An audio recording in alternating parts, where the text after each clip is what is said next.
오늘 주신 말씀은 사도행전 11장 1절부터 18절까지 되겠습니다.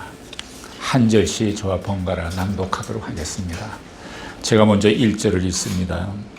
유대에 있는 사도들과 형제들이 이방인들도 하나님 말씀을 받았다 함을 들었더니 베드로가 예루살렘에 올라갔을 때 할례자들이 일어나여 가로되 내가 무할례자의 집에 들어가 함께 먹었다 하니 베드로가 저에게 이 일을 자료 설명하여 가로되 내가 욥바 성에서 기도할 때에 비몽사몽간의 환상을 보니 큰 보자기 같은 그릇을 내 귀에 메어 하늘로부터 내리워 내 앞에까지 들이우거늘 이것을 주목하여 보니 땅에 네 밟아진 것과 들짐승과 기는 것과 공중에 나는 것들이 보이더라. 또 들으니 소리가 있어 내게 이르되 베드로야 일어나 잡아먹으라 하거늘 내가 가로되 주여 그럴 수 없나이다. 속되거나 깨끗이 아니한 물건은 언제든지 내 입에 들어간 일이 없나이다 하니 또 하늘로부터 두 번째 소리 있어 내게 대답하되 하나님이 깨끗하게 하신 것을 내가 속되다 말라 하더라. 이런 일이 세 번 있은 후에 모든 것이 다시 하늘로 끌려 올라가더라. 마침 세 사람이 내 우고한 집 앞에 섰으니 가이사랴에서 내게로 보낸 사람이라. 성령이 내게 명하사 아무 의심 말고 함께 가라 하시매 이 여섯 형제도 나와 함께 가서 그 사람의 집에 들어가니 그가 우리에게 말하기를 천사가 내 집에 서서 말하되 내가 사람을 욥바에 보내어 베드로라는 시몬을 청하라. 그가 너와 내 온 집에 구원 얻을 말씀을 내게 이르리라 함을 보았다 하거늘 내가 말을 시작할 때에 성령이 저에게 임하시기를 처음 우리에게 하신 것과 같게 하는지라. 내가 주의 말씀에 요한은 물론 세례를 주었으나 너희는 성령으로 세례 받으리라 하신 것이 생각나더라. 그런즉 하나님이 우리가 주 예수 그리스도를 믿을 때에 주신 것과 같은 선물을 저희에게도 주셨으니 내가 누구간데 하나님을 능히 맡겠느냐 하더라. 저희가 이 말을 듣고 잠잠하여 하나님께 영광을 돌려 가로되 그러면 하나님께서 이방인에게도 생명 없는 세계를 주셨도다 하니라. 아멘. 오늘의 제목은 이방인도 구원받을 수 있는가? 라는 제목이 되겠습니다. 이것은 초대교회 교인들, 특별히 할례를 받은 유대인들로서는 굉장히 예민하고 중요한 문제였습니다. 그들은 아직 구약의 전통과 율법에 살고 있었기 때문에 이방인들에게 구원과 성령이 임했다는 사실을 믿을 수가 없었습니다. 그들에게 이것은 큰 충격으로 다가왔습니다. 그래서 예수를 믿게 된 유대인들이었지만 베드로가 이탈리아대 백부장 이방인 고넬료의 집에서 그들과 교제하고 밥도 같이 먹고 그들에게 세례를 주었다는 소식을 듣고 유대인들, 할례 받은 자들은 아주 붕괴하고 있었습니다. 그래서 그들은 베드로를 공격하고 실책합니다. 오늘 본문에 신랑했다 그렇게 표현을 했죠. 그래서 그들은 베드로를 공격했는데 그 내용이 오늘의 본문 1절에서 3절까지 나와 있죠. 이 요지는 율법과 계명을 무시하고 이방인의 집에 들어가서 식사를 함께 했다는 것입니다. 사실 이러한 비판과 그들의 갈등은 얼마 전까지만 해도 베드로가 가지고 있었던 그런 갈등이었습니다. 구약에서 먹지 말라고 한 불결한 짐승들을 보여주면서 하나님께서 그것을 잡아먹으라 말씀하셨을 때 베드로는 자기 귀를 의심했습니다. 아니 그럴 리가. 우리도 살아가면서 이것은 내 삶의 스타일이 아닌데 이것은 내 자존심이 걸린 문제인데 이건 내 인생 철학이 아닌데 그런데 그것을 무너뜨리라고 하나님이 요구하실 수도 있습니다.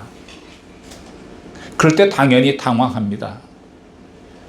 이런 일이 있을 때 신앙적으로 일대 혼란에 빠져들기도 합니다. 베드로가 그랬습니다. 더럽고 불결한 짐승으로 여겨봤는데 하나님이 깨끗게 하셨다는 것입니다. 하나님이 깨끗게 하신 것을 너는 더럽다 하지 말라라는 것입니다. 여기서 유대인이 생각한 불교란 짐승은 이방인들을 의미합니다.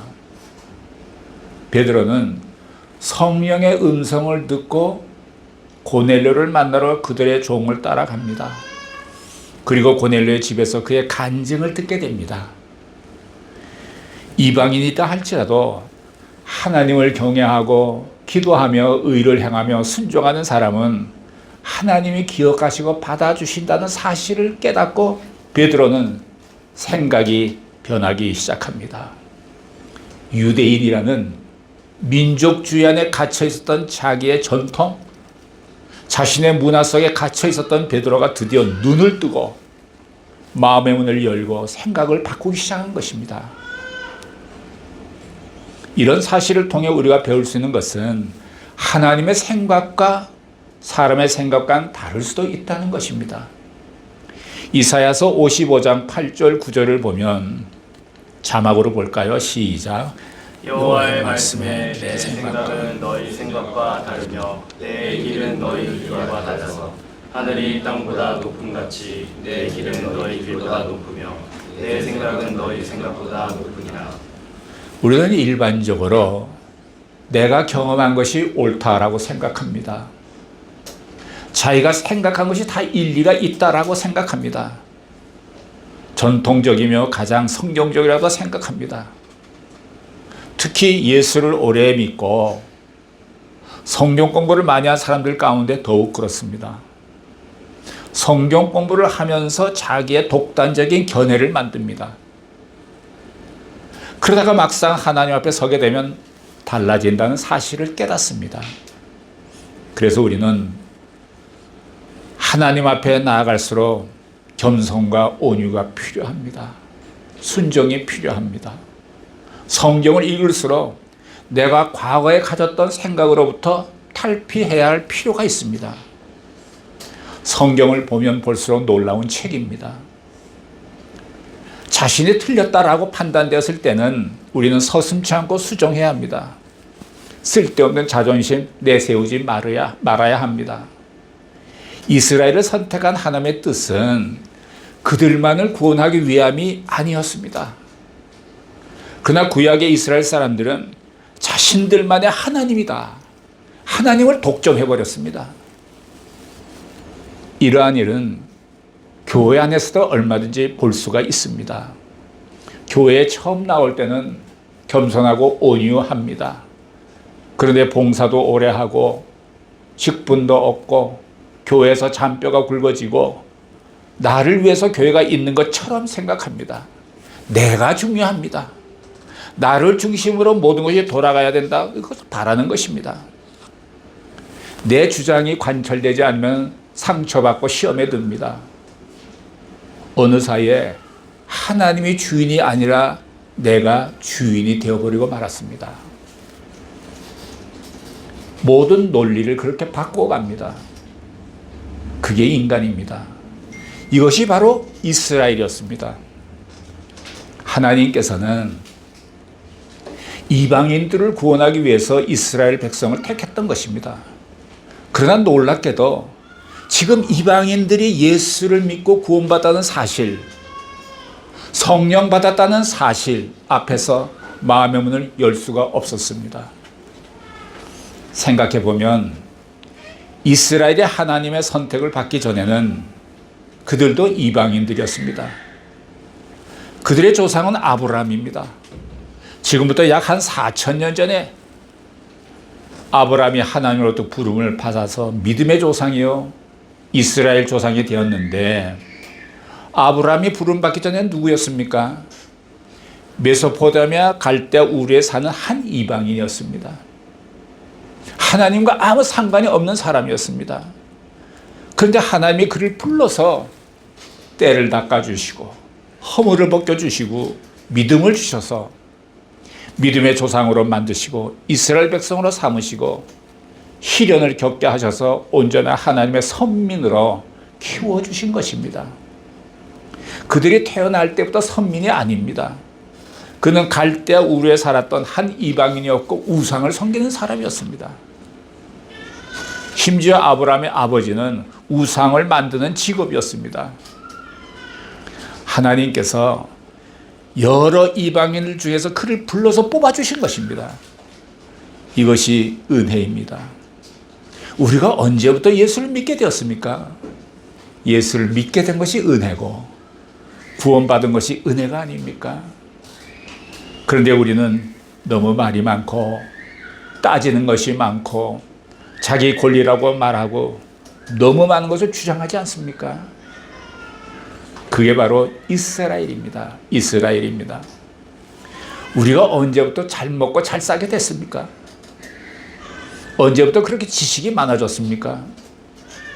옛날에는 밥 한 그릇 먹기도 힘들었는데 그런 세월을 살았는데 조금 잘 먹게 되었다고 가진 것이 조금 생겼다고 너무 건방져있지는 않습니까? 이스라엘은 자기의 분수를 몰랐습니다.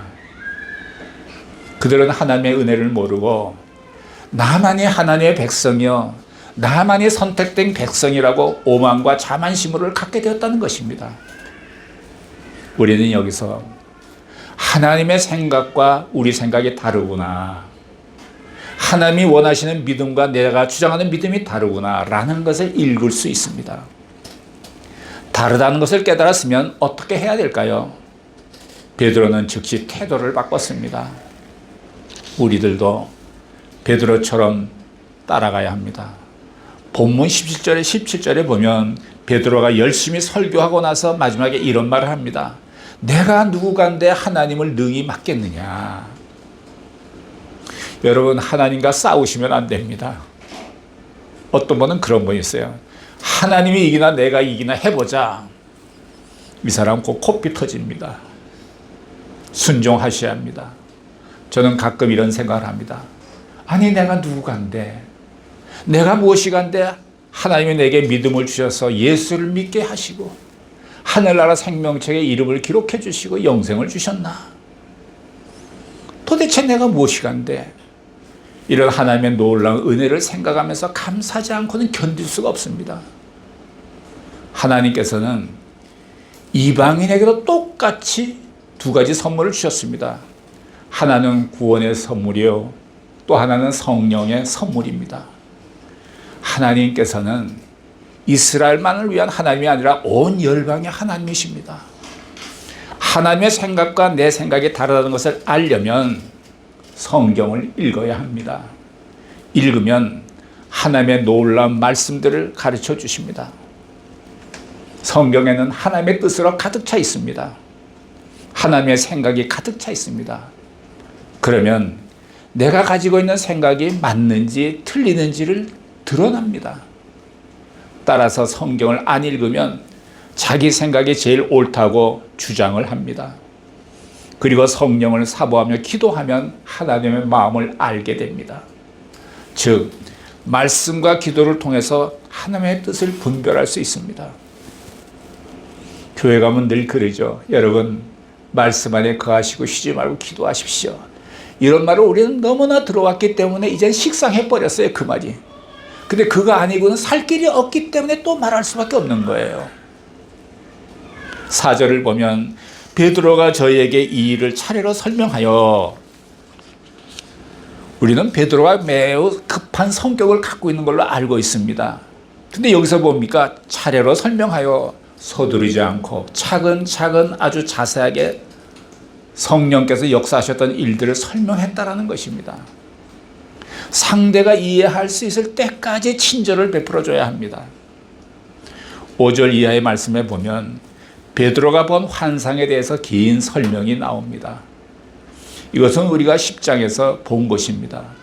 비몽사몽간에 보자기 같은 그릇이 자기 앞에 내려왔는데 그 안에는 불결한 짐승들이 있었습니다. 그리고는 성령의 음성이 들려왔는데 그것을 잡아먹어라 라는 것이었습니다. 그때 베드로는 주여 그럴 수 없나이다. 이렇게 속되고 불결한 것을 내 입에 들어간 일이 없나이다 라고 말했습니다. 그런데 다시 하늘의 음성이 들려와서 하나님께서 깨끗하게 하신 것을 내가 속되다 말라. 이 말이 3번 있었다고 그가 설명했습니다. 베드로가 볼 때 더럽고 불결한 짐승은 전에 말씀드린 것처럼 이방인들을 가르칩니다. 이 환상을 베드로를 이방인 고넬료 집으로 보내기 위함이었습니다.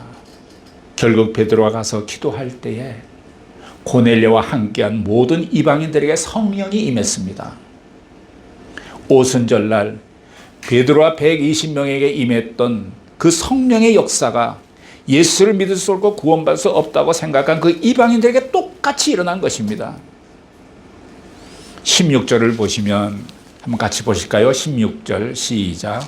내가 주의 말씀에 요한은 물로 세를 주었으나 너희는 성령으로 세를 받으리라 하신 것이 생각나노라.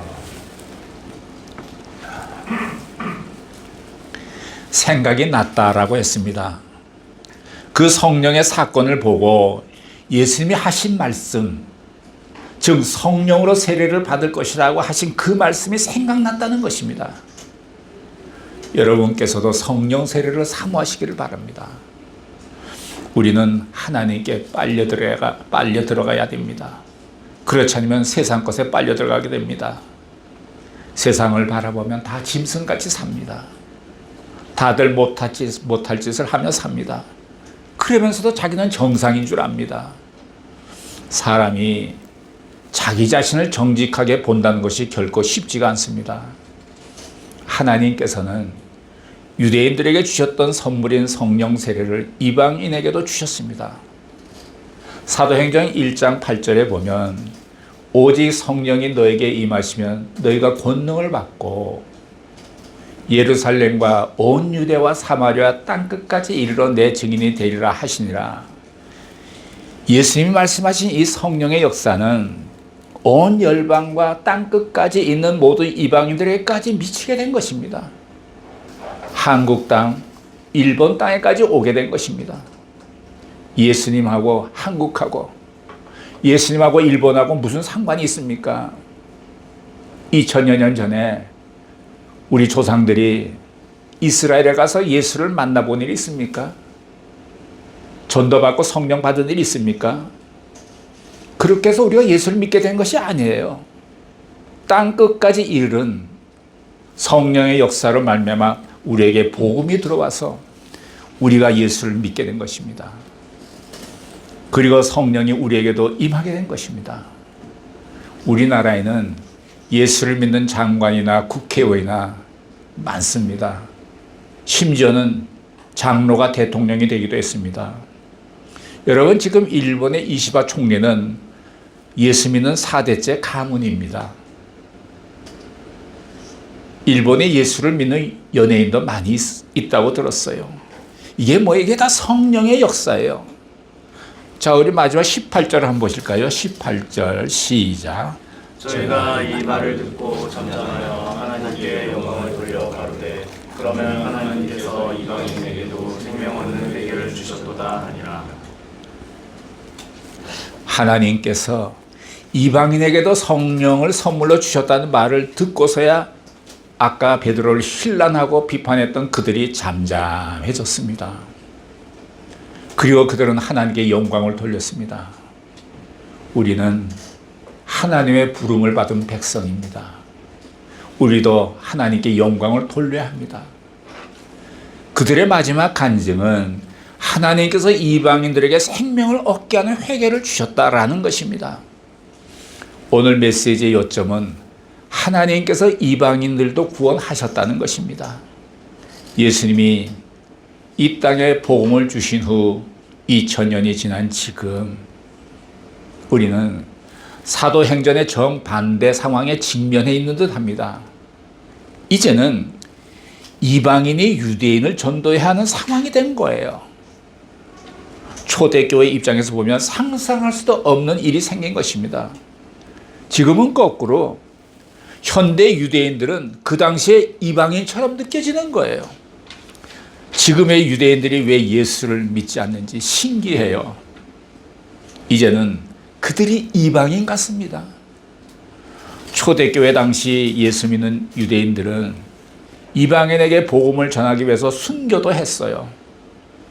이제는 예수를 믿게 된 이방인이 유대인을 위하여 순교할 각오로 복음을 전해야 되지 않을까요?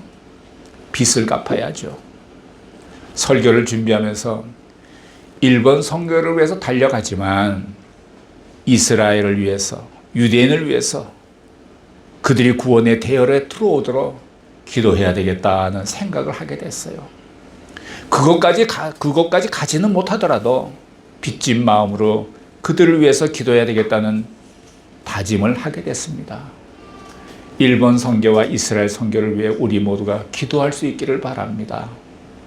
우리에게 이 두 가지 사명이 있음을 깨닫고 항상 기도하는 우리들의 모습이 되기를 예수님의 이름으로 축원합니다. 기도하시겠습니다. 사랑하시는 하나님 아버지, 우리에게 두 가지 사명이 있음을 알게 되었습니다. 일본 선교와 이스라엘의 선교를 위해서 기도의 용사가 되는 우리 모두가 되게 하여 주옵소서. 예수님의 이름으로 기도드렸습니다. 아멘.